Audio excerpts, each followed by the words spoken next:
Well, good morning, everybody, and welcome to High Trust Coaching Live. I am Hope Gorman. I am the Divisional President for High Trust Coaching, and I have with me today Miss Lynette Arrasmith. Lynette is one of our High Trust coaches. So good morning, Lynette. Good morning, Hope and everyone. That music is awesome. I love it. I love that music. Do you dance too? I dance a little. So today we are going to talk about the law of the broom. And the law of the broom, for those of you that are not familiar with the 14 laws of high trust selling, the law of the broom says that to build your business up, you must first clean it up. And that's something that I think that we do on an ongoing basis, right, Lynette?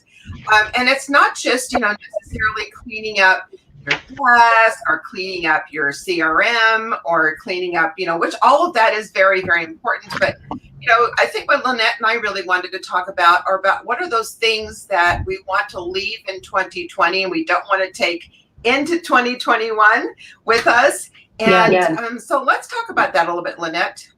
So let's see. What do I want to leave in 2020? Number one, the virus. Out of here.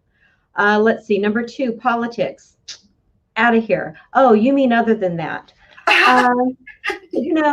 What we definitely, and I know we've talked a lot about business planning the last several weeks, which is fantastic. Yes. And it's a great time to, like you said, clean up before we move forward, clean up before we move up. And so a lot of the conversations I've been having with my coaching members is really looking at database, looking at pipeline. I mean, sometimes it feels like we have this false sense of security if we have this pipeline that's full of loans that are in a pre-approval status, but are they still alive? Are they live? Are they active? Did they go somewhere else? Did they hit the pause button? And so we've really talked a lot about cleaning that up so that you don't have this false sense of security as we are looking to continue to convert those pre-approvals as we focus on purchase business. Take in those refis, of course, but staying true to the relationships that bring in that purchase business. Right. I can't agree with you more. And I think that the more we talk to coaching members, I think that is the one system that we do in coaching is creating an actual system around managing the pre-qual pipeline. Because that is just, not doing it is leaving money on the table. Right. And we're so focused, I think, on what is active and what's in front of us, which, understandably so. There's a lot in front of us right now, and there's a lot that's demanding our attention. But, one of the things that we do have to pay attention to, as you just said, is focusing on our purchase business, focusing on those clients that are out looking, that you've actually done a consultation with, taken a loan application, you've gathered their documentation, you've pre-approved them, you've issued, a pre-approval letter, and then what? Right. And then what? What's the strategy? I think the law of the broom, Hope, we can also embrace systems. Is it, we need to analyze what are our systems. If we looked at every single part and piece of a transaction from pre-lead and referral to post-close, what does that look like? Is it time to clean up, if you will, your process so that you're creating that experience? The old book, Raving Fans, let's go from thinking we're customer service based to really creating fans that help feed into your business as you move forward. So I think being mindful of those areas that need to be cleaned up as well as a database. Yeah, absolutely. And, Todd was just talking about this maybe on a podcast a week or so ago about, I'm making sure that we're creating that wow factor. It's not about doing a great job. It's not even about closing on time. It's about that amazing experience, that wow factor that we're creating. And when we do that pre-approval, are we having a conversation with a client saying, okay, this is what happens next. These are the next steps. When you go into offer, when you go out with your real estate agent, are we creating a this is what you do now, or do we just issue the pre-approval letter and say, call me when you need me, right? Well, and you know what? Anyone can do that. Anyone Sure. Anyone can do that. Anyone can take an app and forget about it until a contract comes in, spit out a rate and fees, and not put on that consultative hat or strategy, if you will. Anyone can do that. So what makes us different in our high trust way is taking the time to slow down Mhm. and do the business the right way. So speaking of the law of the broom, we have to slow down in order to clean up. Right now, I mean, gosh, it feels like you're a hamster on, that wheel inside the cage, right? Everyone's just going crazy. And we've really talked a lot about making sure as you look at your calendar, where are you spending time in your business? Are you taking that time now? We're in November and December, focusing on what you need to do into next year. And that means that sometimes you close your email and you put your phone on silent and you focus and you're cleaning up. It's that broom, but you have to slow down sometimes in order to clean up, for sure. Yeah, you do have to slow down. And I think that's part of what happens in coaching is that when the coaching member shows up for a coaching session, that 30 minutes is dedicated time. And they are slowing down because everything is shut down. Everything is, the phone is off, the door is shut, and they are slowing down. So it is, an optimum time to start having those conversations around doing. And I think it's something, Todd talked about, we did a master strategy session a couple of weeks ago with our master level coaching members. And Todd was talking to them about on time. And that was something that we learned from Todd many years ago. And I had implemented into my business. And so I started asking my coaching members after that call, all of my coaching members, when do you have on time? And when is that on time? Is it time blocked? Oh my gosh. Calendar, time blocking. But you know what happens? We're all human. And so we'll be talking to someone. I'm like, okay, talk to me. One of your goals 2 weeks ago when we talked was to stay true to your calendar. And so you've got your time blocking. It sure looks pretty with all kinds of color. Are you doing it? And, sometimes it's yes and sometimes it's no. But then we have to talk about what's getting in the way. It's a fire. It's the immediate versus the important. And to time block is one thing, but to really change your mindset around the value in that space, there's the key. It's right here.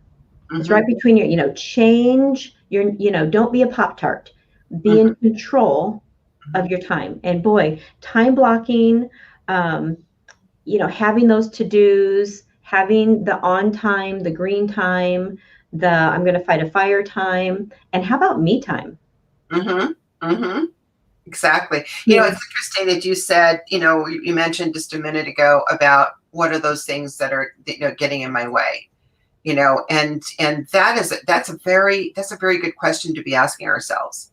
I didn't get this done, or I didn't, I wasn't able to do my on time. I wasn't able to spend some time on my pre-call, pipeline. I wasn't able to, reach out to my referral partners. What was getting in my way? Because the only way we can solve is to at least identify where the obstacles are. Well, exactly. It starts by looking in the mirror. It does. It's easy to say, well, turn times are so long right now, or my processor can't keep up, so I'm knee deep in my files. And I get it. Absolutely. Yes, the answer is yes, you are. And what a blessing it is to be able to have all this business, that we have to deal with. But if we aren't working on our business and true to our calendar, then we aren't going to have anything to do the first quarter of next year. And that's really what it comes down to, is running your business like a business. The other thing that has been kind of brought up this last 30 days, probably in the law of the broom and cleaning up before moving forward. It's not just your database. It's not just, okay, I need to, be in my business and be efficient, but it's also where am I spending my time with whom? And is it time to clean up those lists of referral partners or those people that you think are your referral partners? Because sometimes we have this false sense of security there as well. Yeah, it's very, very true. And I love what you just said about, thinking about just really, taking a minute or two or an hour, just think about who am I spending my time with? And are they the best people for me to be spending my time with? Oh, Are they a positive influence? Are they, are we really truly partners? And does that time with that person really, worth my investment of time? Because that's the biggest commodity, right? That's the time is a commodity. it is. Time is a commodity. And so one of the things that I've been doing with my coaching members is we'll create a hit list, for lack of a better word. Okay. So, so here's everyone that you think knows you, loves you, trusts you. Let's ABC them, prioritize, and let's look at who have you been in flow with? Who have you had a high trust conversation with? Yes. And really gone deeper in their business so that they know that it's important to you to know them. Be more interested than being interesting. And what does that look like? And, I have to tell you, it was after Academy last December, right? And I came back in my own business and I'm like, oh, you know what? I'm looking at my list and I'm like, oh, I really, really would love to do business with Julie. But I was always intimidated by Julie because she was a team leader and she had a team, blah, blah, blah. My own thinking was getting in my way. Yes. Long story short, I reached out, invited her to coffee before COVID. We sat and just had a casual, high trust conversation. And she has been my biggest advocate since, because it was about me learning more about her, not me spouting about me, and then taking the time to follow up. So again, back to the broom, law of the broom, cleaning out those that really weren't walking toward me any longer. Oh, I love that. Great. And finding someone who was willing to walk toward me and wanted to lock arms and be successful together. Yeah, that's terrific. And the thing is that, I love that, who's walking towards you, who's walking alongside you to grow your business, and where your core values are in alignment, where, your goals are in alignment. And gosh, what an amazing experience that must be for the clients that you share. Oh my gosh. I think sometimes we miss those opportunities. It's not just about the clients that we share that she has an immediate need for. But, sometimes, believe it or not, those clients will go to their real estate professional and even ask about refinance opportunities. So in the last 30 days, I've had just from her 3 opportunities to talk to mutual clients about refinance needs. And so again, I think it's teeing yourself up as that professional, as that subject matter expert. What does that look like? What's your style? And your goal is to be successful and help her look good while you're doing what you would do every day. Would you say that, a partnership like that, that is really, that understanding or that commitment to mutual growth is the foundation of your business? Would you say that is something that serves us in any market? Oh, of course. That's where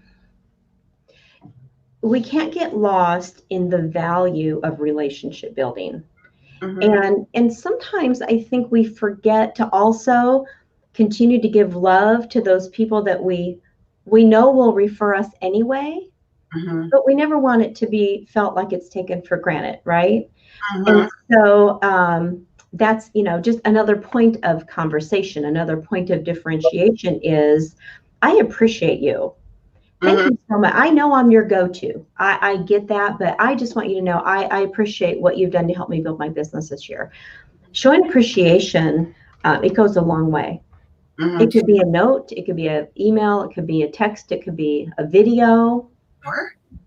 phone Yeah. call. I agree, Lynette. And, and that's, right now we have all of our coaching members are doing their annual review and business planning with their referral partners. And I think the first part of that conversation is for those of us that are actually tracking how many transactions we're doing with that particular partner. First thing that comes out of our mouth should be, thank you for your partnership. We closed 20 transactions together this year. We closed 50 transactions together this year. Yes. And, to just say thank you for your partnership. And before we start getting into, okay, what do we want to do in 2021? Right? Right.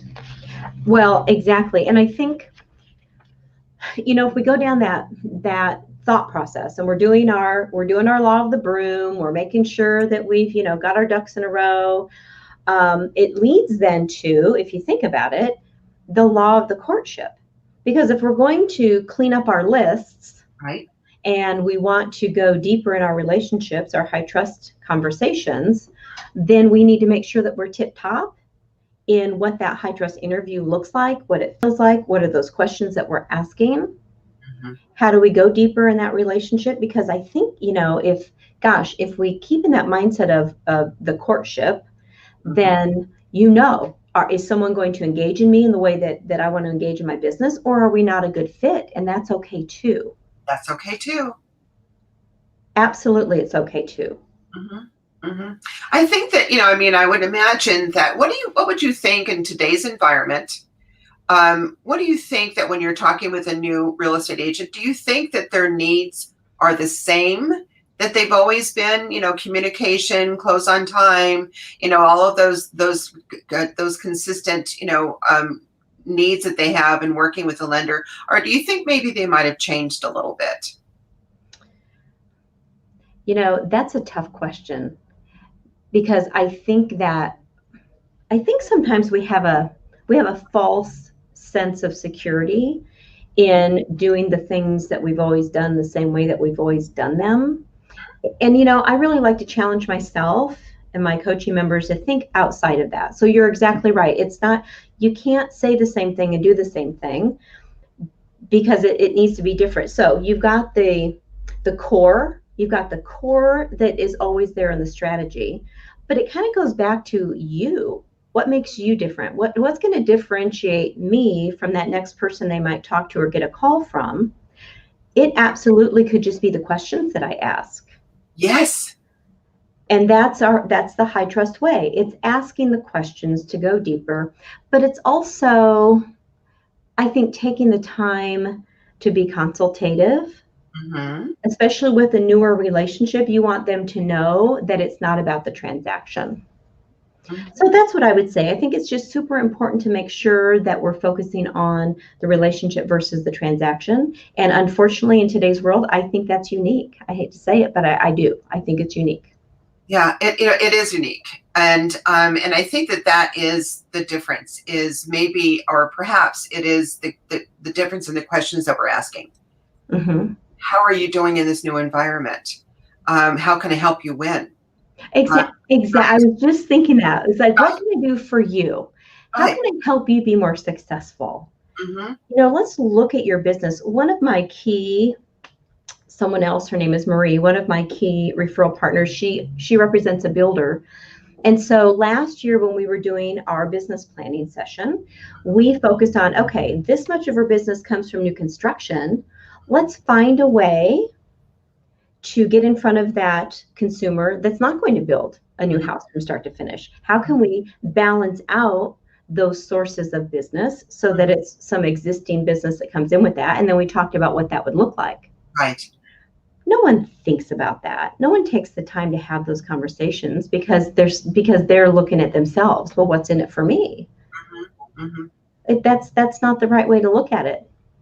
No, and it doesn't go very far. It kind of stops right there. Actually, I have a client in Canada that is I would say 100% of her business is builder business. And one of the things that she does is she helps the sales team be better at when people are coming through that door to look at the properties. From what she's explained to me is that most of the developments, irrespective of the fact that there are different builders and different developments, the houses all kind of look the same. They're all kind of very consistent. So the only thing that's going to make them stand out is the experience that individual has when they walk into one of her developments. And so she taught the salespeople how to do a high trust interview, how to ask some specific questions. What's important to you about the purchase of this home? What's important to you about your financing? And boy, that started engaging conversations to where that particular development was getting a lot more sales because of the fact we spend a little bit more time with the salespeople, maybe asking different questions. Oh my goodness. How about asking questions like, what makes you nervous about this process? Right. Or what do you find exciting about this process? Yeah. If you know where their mindset is, that also helps you with where you need to go next, right? So before we run out of time, I wanted to, so I've got my business Bible, and look, I've got notes everywhere. Love it. And I do, because I use this every day. And just back to the law of the broom, and it talks about how the law of the broom says that you must get your business running as efficiently as possible so that when the increase in sales come, and it will, you'll have the means to handle it. So what I'm finding is it's here. It's in here, right? Yeah. And so now anyone who is a little behind the curve and getting their poop in a group, it's like, oh shoot. I need to revisit my strategies and revisit my systems going into next year. And so I would just say to everyone who's so busy, hit the pause button and take the time to make sure you're setting yourself properly for the year 2021. Thank you. And that's a great way to kind of wrap up that conversation, because now is the time to be going through what are we keeping and making better? What are we letting go of? What are we not going to bring? What bad habits, behaviors, maybe clients, maybe referral partners, are we just going to just leave in 2020, right? Just kind of leave it in 2020 and keep moving forward. So Lynette, you've been a coach with us with High Trust Coaching for a year now. Yes. And so can you talk to me a little bit about what it's been like for your first year as a coach? Oh gosh. Oh my goodness. We don't have another 30 minutes, Hope. Here's what I would say. I love, having, I would say, the heart of a teacher, having the heart of a strategist and a mindset around how can I help you be better. It's been an amazing experience. And I will tell you that as a coach, it's as fulfilling for me as it is for those that I have the pleasure of speaking to every week.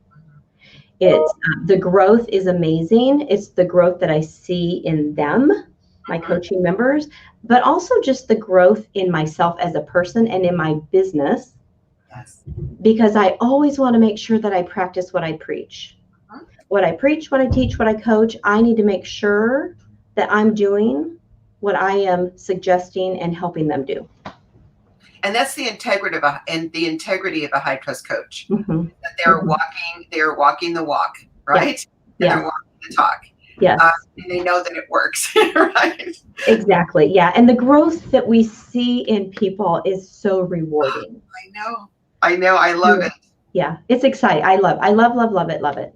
Yeah, exactly. Well, Lynette, you bring so much value to the High Trust Coaching faculty. We love seeing you. We love having you. The energy, the enthusiasm, the breath of fresh air that you bring to our team and to our group. So thank you so much for being a part of High Trust Coaching. And thank you so much for all that you do for our members. A couple of things. I am obviously growing the faculty as High Trust Coaching continues to grow and expand its footprint. We are always looking for great coaches. So if you're interested in finding out what it would take to qualify to be a High Trust coach, because there are qualifications, send me an email. I'd love to hear from you. Hope.com hope.borman@hightrustcoaching.com. We'd love to hear from you, and we'll reach out to you and have that conversation.